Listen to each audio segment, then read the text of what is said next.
Hi, నా పేరు doctor Bharadwaj. నేను CEO అండ్ చీఫ్ డాక్టర్ ఫిడికాస్ హోమియోపతి. ఈ రోజు మనం ఒక ఇంపార్టెంట్ డిసీజ్, చాలా కామన్ డిసీజ్ గురించి తెలుసుకుందాం. ఇది విమెన్ లో రీప్రొడక్టివ్ ఏజ్ గ్రూప్, అంటే సెక్షువల్ గా యాక్టివ్ ఉన్న విమెన్, లేకపోతే చాలా రీప్రొడక్టివ్ ఏజ్ గ్రూప్ లో ఉన్న విమెన్ కి చాలా కామన్ గా వచ్చే డిసీజ్. దీన్ని బార్తోలినైటిస్ అంటాం, బార్తోలిన్ సిస్ట్ అంటాం, లేకపోతే బార్తోలిన్ యాబ్సిస్ అంటాం. ఇవన్నీ క్లోజ్లీ రిలేటెడ్ డిసీజ్, ఒకటే డిసీజ్. దీన్ని బేసిక్ గా మనకు విమెన్ లో బార్తోలిన్ గ్లాండ్ అని ఉంటుంది.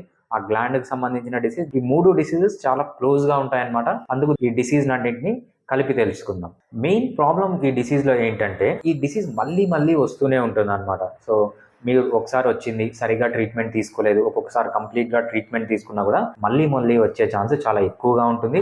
అది మెయిన్ గా మనం చూసే ప్రాబ్లం ఈ డిసీజ్ లో. బేసిక్ గా బార్తోలినైటిస్ అంటే ఏంటంటే, ఫిమేల్ రీప్రొడక్టివ్ సిస్టమ్ లో వజైనా అనేది ఉంటుంది. ఈ వజైనల్ ఓపెనింగ్ కి రైట్ సైడ్, లెఫ్ట్ సైడ్ రెండు సైడ్లు ఒక బార్తోలిన్ అనే గ్లాండ్ ఉంటుంది అనమాట. ఈ గ్లాండ్ ఏమవుతుందంటే ఒకసారి ఇన్ఫెక్ట్ అవుతుంది, దాన్ని బార్తోలినైటిస్ అంటాం అనమాట. ఒక్కొక్కసారి ఆ గ్లాండ్ డక్ట్స్, అంటే ఆ గ్లాండ్ నుంచి వచ్చే సెక్రీషన్స్ అన్ని బ్లాక్ అయిపోయి అది ఎన్లార్జ్ అవుతుంది అనమాట. దాన్ని బార్తోలిన్ సిస్ట్ అంటాం. ఎప్పుడైతే ఈ సిస్ట్ అలానే ఉండిపోయి ఇన్ఫెక్ట్ అయ్యి పస్ ఫామ్ అవుతుందో దాన్ని బార్తోలిన్ యాబ్సెస్ అంటాం అనమాట. So bartholinitis, Bartholin cyst and Bartholin abscess ఇవన్నీ కామన్ గా మనము ఒకటే విధంగా చెప్పుకుంటాం అనమాట. ఈ డిసీజ్ ఉన్న వాళ్ళకి ఏమేమి సైన్స్ అండ్ సిమ్టమ్స్ ఉంటాయి? ఫస్ట్ ఇనిషియల్ స్టేజ్ లో అసలు పెయిన్ ఉన్నదన్నమాట. నెక్స్ట్ స్టేజ్ వచ్చేటప్పటికి వీళ్ళకి ఏమవుతుందంటే, లెబియా మేజోరా అని ఒక స్ట్రక్చర్ ఉంటుంది. ఆ స్ట్రక్చర్ దగ్గర ఒక ఇండ్యూరేషన్ కానీ, లేకపోతే ఒక ట్యూమర్ లాగా కానీ, ఒక గడ్డ లాగా కానీ కనిపిస్తుంది అనమాట. ఇనిషియల్ స్టేజెస్ లో ఇది కూడా పెయిన్ ఉండదు. నెక్స్ట్ ఏమవుతుందంటే, ఒక్కసారి ఇది పెయిన్ఫుల్ గా మారిన తర్వాత, ఒక్కసారి ఈ సిస్ట్ ఇన్ఫెక్ట్ అయిన తర్వాత ఆ లెబియా మేజోరా దగ్గర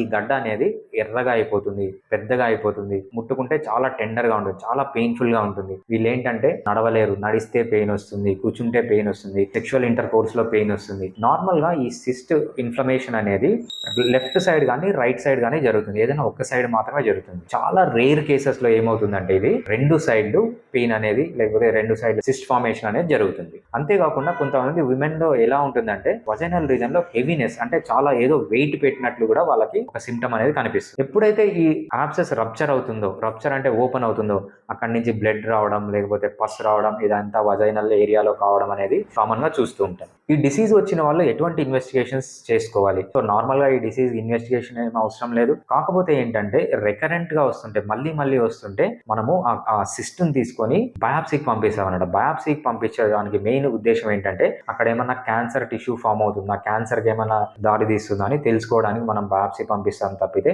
ఈ డిసీజ్ ని స్పెషల్ గా డయాగ్నోస్ చేయడానికి మనకు ఎటువంటి టెస్ట్లు అవసరం లేదు. ఈ డిసీజ్ గురించి మనం ఇంకా తెలుసుకోవాలి, దీన్ని బాగా మేనేజ్ చేసుకోవాలి అంటే, దీని నార్మల్ స్ట్రక్చర్, నార్మల్ ఫంక్షన్ గురించి తెలుసుకోవడం చాలా ఇంపార్టెంట్. దీన్ని మనం అనాటమీ అంటాం, లేకపోతే ఫిజియాలజీ అంటాం. దీని గురించి మనం చాలా డెప్త్ గా తెలుసుకుందాం. ఆడవాళ్ళ రీప్రొడక్టివ్ ప్లేస్ లో రెండు మేజర్ స్ట్రక్చర్స్ ఉంటాయన్నమాట, రైట్ సైడ్, లెఫ్ట్ సైడ్. దాన్ని లెబియా మేజోరా అంటాం అనమాట. ఈ లెబియా మేజోరా లోపల ఒక థిన్ స్ట్రక్చర్ ఉంటుంది, దాన్ని లెబియా మైనోరా అంటాం అనమాట. ఈ రెండు లెబియా మైనోరాకు మధ్యలో ఒక ఫ్లాట్ పార్ట్ ఉంటుంది, దాన్ని వెస్టిబ్యూల్ అంటాం. ఈ వెస్టిబ్యూల్ లో యాంటీరియర్ సైడ్, అంటే ముందు సైడ్ ఆడవాళ్ళ యూరిన్ చేసే ఓపెనింగ్ ఉంటుంది అనమాట. పోస్టీరియర్ సైడ్ ఉన్న ఓపెనింగ్ వజైనా అంటాము. సో ఈ వజైనా సెక్షువల్ ఇంటర్ కోర్స్ కి యూజ్ అవుతుంది. సో ఈ వజైనాకి రైట్ సైడ్, లెఫ్ట్ సైడ్ రెండు చిన్న గ్లాండ్స్ ఉంటాయి అనమాట. సో ఈ గ్లాండ్స్ ని బార్తోలిన్ గ్లాండ్స్ అంటారు. ఈ బార్తోలిన్ గ్లాండ్స్ కి రెండు చిన్న డక్ట్స్ ఉంటాయంటే, రెండు చిన్న పైపులు వచ్చి అది వజైనాకి right side, left side open అవుతుంది అనమాట. సో ఈ బార్తోలిన్ గ్లాండ్ అనేది ఒక శనగ గింజ ఎంత ఉంటుంది ఆ సైజ్ లో ఉంటుంది. దీన్ని రెసిమోస్ గ్లాండ్స్ అంటాం అనమాట. రెసిమోస్ గ్లాండ్ అంటే ఏంటంటే, సో అది ఒక సంచి లాంటి గ్లాండ్. ఇది దాని స్ట్రక్చర్. బేసిక్ గా ఈ వెస్టిబ్యూల్ అనే పార్ట్ ఉంటుంది. ఈ వెస్టిబ్యూల్ కి వెనకల సైడ్ లో, పోస్టీరియర్ పార్ట్ లో వజైనల్ ఓపెనింగ్ ఉంటుంది. ఆ వజైనల్ ఓపెనింగ్ రెండు సైడ్ లో రెండు చిన్న ఓపెనింగ్స్ ఉంటాయి, దాన్ని బార్తోలిన్ డక్ట్స్ ఓపెనింగ్ అంటాం. ఈ ఓపెనింగ్స్ బార్తోలిన్ డక్ట్స్ లోకి వెళ్తాయి, ఈ డక్ట్స్ నుంచి బార్తోలిన్ గ్లాండ్కి వెళ్తుంది. ఇదంతా మీరు అర్థం చేసుకోవాల్సిన స్ట్రక్చర్ ఈ డిసీజ్ లో. నెక్స్ట్ ఫిజియాలజీకి వస్తే, అసలు ఇది ఎందుకు ఫీమేల్స్ లో ఉందని తెలుసుకోవడం చాలా ఇంపార్టెంట్. బేసిక్ గా ఇది ఏం చేస్తుందంటే, కొంచెం మ్యూకస్ ని సెక్రెట్ చేస్తుంది, అంటే జిగురు లాంటి పదార్థం. ఈ పదార్థం ఏంటంటే ఈ వజైనల్ ఏరియాని ఎప్పుడు మాయిస్ట్ గా పెడుతుంది అనమాట, అంటే తడిగా ఉండేటట్టు చూసుకుంటుంది. నెక్స్ట్ ఏంటంటే, ఆడవాళ్ళు ఎప్పుడైతే సెక్షువల్ గా ఎగ్జైట్ అవుతారో ఈ గ్లాండ్ లో నుంచి కొన్ని సెక్రీషన్స్ వస్తాయన్నమాట. సో ఈ సెక్రీషన్స్ వల్ల సెక్షువల్ ఇంటర్ కోర్స్ అనేది చాలా ఈజీగా ఉంటుంది. సో పెయిన్ లేకుండా చాలా ఫ్రిక్షన్ ఫ్రీగా ఉంటుంది అనమాట.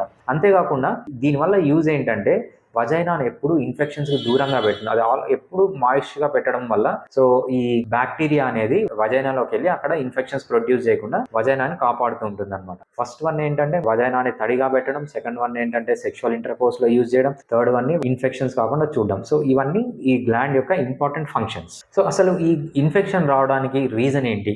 ఫస్ట్ రీజన్ ఏంటంటే బ్యాక్టీరియల్ ఇన్ఫెక్షన్ అయినప్పుడు ఈ గ్లాండ్ అనేది స్వెల్లింగ్ వస్తుంది అనమాట. నెక్స్ట్ ఏంటంటే ఎస్టీడీ, సెక్షువల్లీ ట్రాన్స్మిటెడ్ డిసీజెస్ లో ఎస్పెషల్లీ గనేరియాలో కూడా ఈ ప్రాబ్లమ్స్ అనేవి మనం చాలా ఎక్కువగా చూస్తుంటాము. సో లేకపోతే ఎప్పుడైనా ఇంజురీ అయింది అనుకోండి, వజైనల్ ఏరియాలో సైకిల్ దొక్కడం వల్ల, లేదంటే పైనుంచి కింద పడడం వల్ల, లేకపోతే అబ్నార్మల్ సెక్షువల్ యాక్టివిటీస్ వల్ల సో అక్కడ ఇంజురీ జరిగినా కూడా ఈ ప్రాబ్లమ్స్ అనేవి మనం చూస్తూ ఉంటాం. లేకపోతే డస్ట్ అక్యుములేషన్, ఎప్పుడైతే ఈ వజైనల్ ఏరియాలో డస్ట్ ఉంటుందో దానివల్ల కూడా ఈ ప్రాబ్లం అనేది వస్తూ ఉంటుంది. అంతేకాకుండా ఈ సెక్రీషన్స్ ఎండిపోయినా కూడా ఆ డక్ట్స్ అనేవి మూసుకొని అయిపోయి ఈ ప్రాబ్లమ్స్ అనేవి చూస్తూ ఉంటాం. సో ఈ డిసీజ్ కొన్ని రిస్క్ ఫ్యాక్టర్స్ ఉన్నాయి. రిస్క్ ఫ్యాక్టర్స్ ఏమున్నాయి అంటే ఫస్ట్ వన్ టైట్ ప్యాంటీస్ వేసుకోవడం, లేకపోతే టైట్ డ్రెస్సులు వేసుకోవడం, లేకపోతే సెక్షువల్లీ ప్రొమిస్క్యూస్ ఉమెన్, సెక్షువల్ గా చాలా మందితో పార్టిసిపేట్ చేసే ఉమెన్, వీళ్ళల్లో ఈ ప్రాబ్లమ్స్ అనేవి చాలా ఎక్కువగా మనము చూస్తూ ఉంటాం. దీనికి ప్యాథాలజీ ఏంటి? ప్యాథాలజీ అంటే ఈ ప్రాబ్లం ఉన్న విమెన్ లో వాళ్ళ వజైనల్ ఏరియాలో కానీ ఈ డక్ట్స్ లో కానీ వచ్చే చేంజెస్ ఏంటి అనేది మనం ప్యాథాలజీ అంటాం. సో ఫస్ట్ ఏం జరుగుతుందంటే ఎప్పుడైతే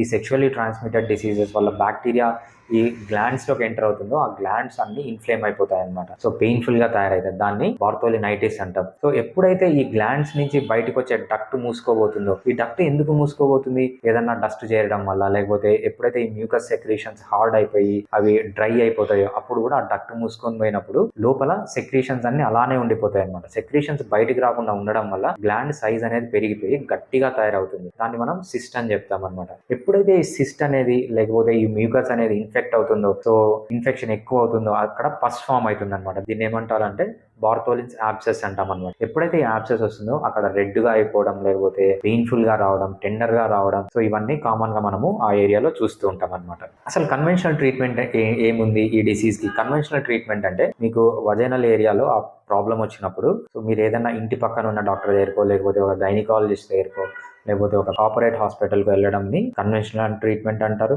దీన్ని అలోపతిక్ వే ఆఫ్ ట్రీట్మెంట్ అంటారు, లేకపోతే ఇంగ్లీష్ మెడిసిన్ అంటారు, లేకపోతే వెస్ట్రన్ మెడిసిన్ అంటారు. దీంట్లో మెయిన్ గా ఇనిషియల్ స్టేజ్ లో వాళ్ళు యాంటీబయాటిక్ ఇస్తారు. ఎప్పుడైతే ఆ ఇనిషియల్ స్టేజ్ దాటిపోతుందో వీళ్ళు సర్జరీకి వెళ్తారు అనమాట. సర్జరీలో 3 టైప్స్ ఆఫ్ సర్జరీ ఉంటుంది. ఫస్ట్ ఇనిషియల్ స్టేజ్ లో ఏమంటారంటే ఇన్సిషన్ అండ్ డ్రైనేజ్ అంటారు అనమాట. ఆ వజైనల్ ఏరియాలో ఆ బార్థోలిన్ గ్లాండ్ పైన ఒక చిన్న ఓపెనింగ్ ఇచ్చి లైట్ గా కట్ చేసి దాంట్లో ఉన్న పస్ అంతా బయటికి తీసేస్తారు అనమాట. దీన్ని ఇన్సిషన్ అండ్ డ్రైనేజ్ అంటారు. సో దీని తర్వాత నెక్స్ట్ స్టేజ్ లో ఏమవుతుందంటే మార్సుపిలైజేషన్ అంటారు అనమాట. మార్సుపిలైజేషన్ అంటే ఏంటంటే ఈ గ్లాండ్ ని ఓపెన్ చేసి ఆ ఓపెన్ ఎక్కడైతే ఉందో దాన్ని కొంచెం వెనక్కి మడిచి కుట్టేస్తారంట. కుట్టినప్పుడు ఏమవుతుందంటే ఆ ఓపెనింగ్ అలానే ఉండిపోతుంది. దీనివల్ల ఏమవుతుందంటే మళ్ళీ అక్కడ అక్యుములేట్ కాకుండా ఉంటుంది అనమాట. ఇది సెకండ్ టైప్. థర్డ్ టైప్ ఏం చేస్తారంటే కంప్లీట్ గా ఆ సిస్ట్ ని, ఆ గ్లాండ్ ని మొత్తం తీసేస్తారంటే ఆ గ్లాండ్ ఫంక్షన్ అంతా పోతుంది అక్కడ. సో ఈ 3 చాలా ప్రాబ్లమాటిక్. దీనివల్ల ఇక్కడ ఏం చేస్తారు? అనస్థీషియా యూజ్ చేస్తారు. అనస్థీషియా వల్ల చాలా ప్రాబ్లమ్స్ ఉంటాయి. తర్వాత యాంటీబయాటిక్ యూజ్ చేస్తారు. యాంటీబయాటిక్స్ వల్ల కూడా చాలా ప్రాబ్లమ్స్ ఉంటాయి. అంతేకాకుండా పెయిన్ కిల్లర్స్ యూజ్ చేస్తారు. ఈ పెయిన్ కిల్లర్స్ వల్ల కూడా కిడ్నీ ప్రాబ్లమ్స్ రావడం కానీ, లివర్ ప్రాబ్లమ్స్ రావడం కానీ, నర్వ్ ప్రాబ్లమ్స్ రావడం కానీ ఇవన్నీ జరుగుతూనే ఉంటాయి అనమాట. ఇవన్నీ చేసినా కూడా వీళ్ళలో ఏంటంటే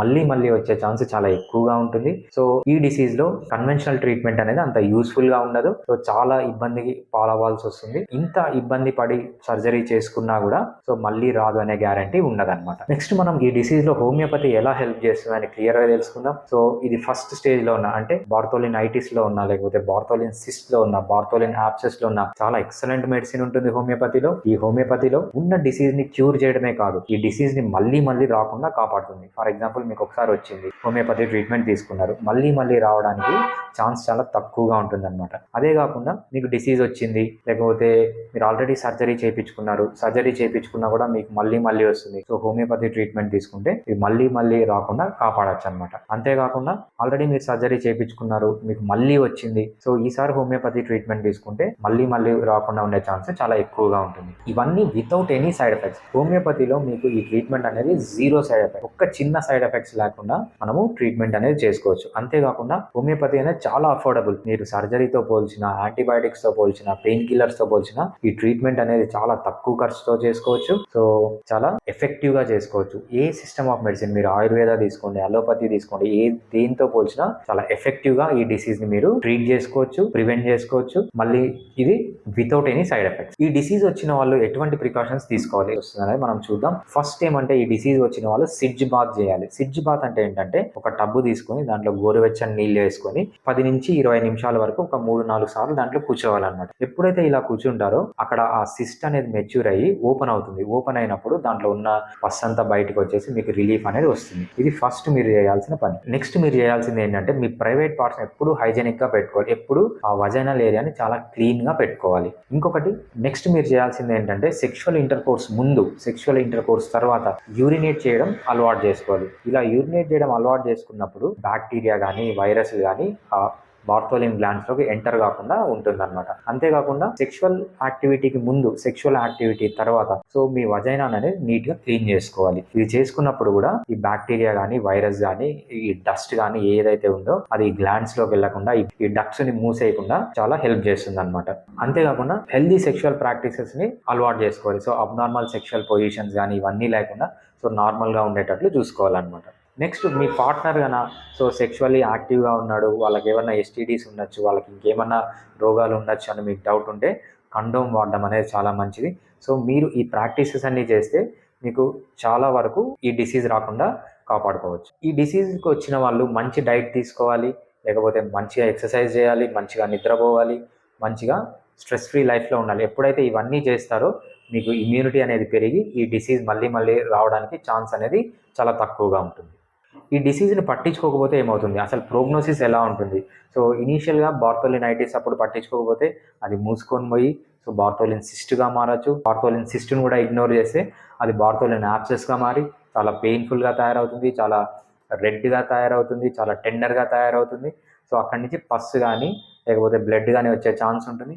మెయిన్గా దీంట్లో వచ్చే ప్రాబ్లం ఏంటంటే సరిగ్గా ట్రీట్ చేసుకోకపోయినా, లేకపోతే సగంలో ట్రీట్మెంట్ మానేసిన, నాకు సిమ్టమ్స్ తగ్గిపోయినాయి అని సగంలో ట్రీట్మెంట్ మానేసిన సో మళ్ళీ వచ్చే ఛాన్స్ చాలా ఎక్కువగా ఉంటుంది. సో అందుకే వెంటనే మీకు ఈ వజైనల్ ఏరియాలో ఏ ప్రాబ్లం ఉన్నా వెంటనే డాక్టర్ని కన్సల్ట్ కండి. ఫస్ట్ డయాగ్నోస్ చేసి ఆ విధంగా తగినట్లు ట్రీట్మెంట్ అనేది తీసుకోవాల్సి వస్తుంది. మేము ఫిడికస్ హోమియోపతి మేము 2 టైప్ ఆఫ్ ట్రీట్మెంట్ ఇస్తాము. Online treatment, in person treatment.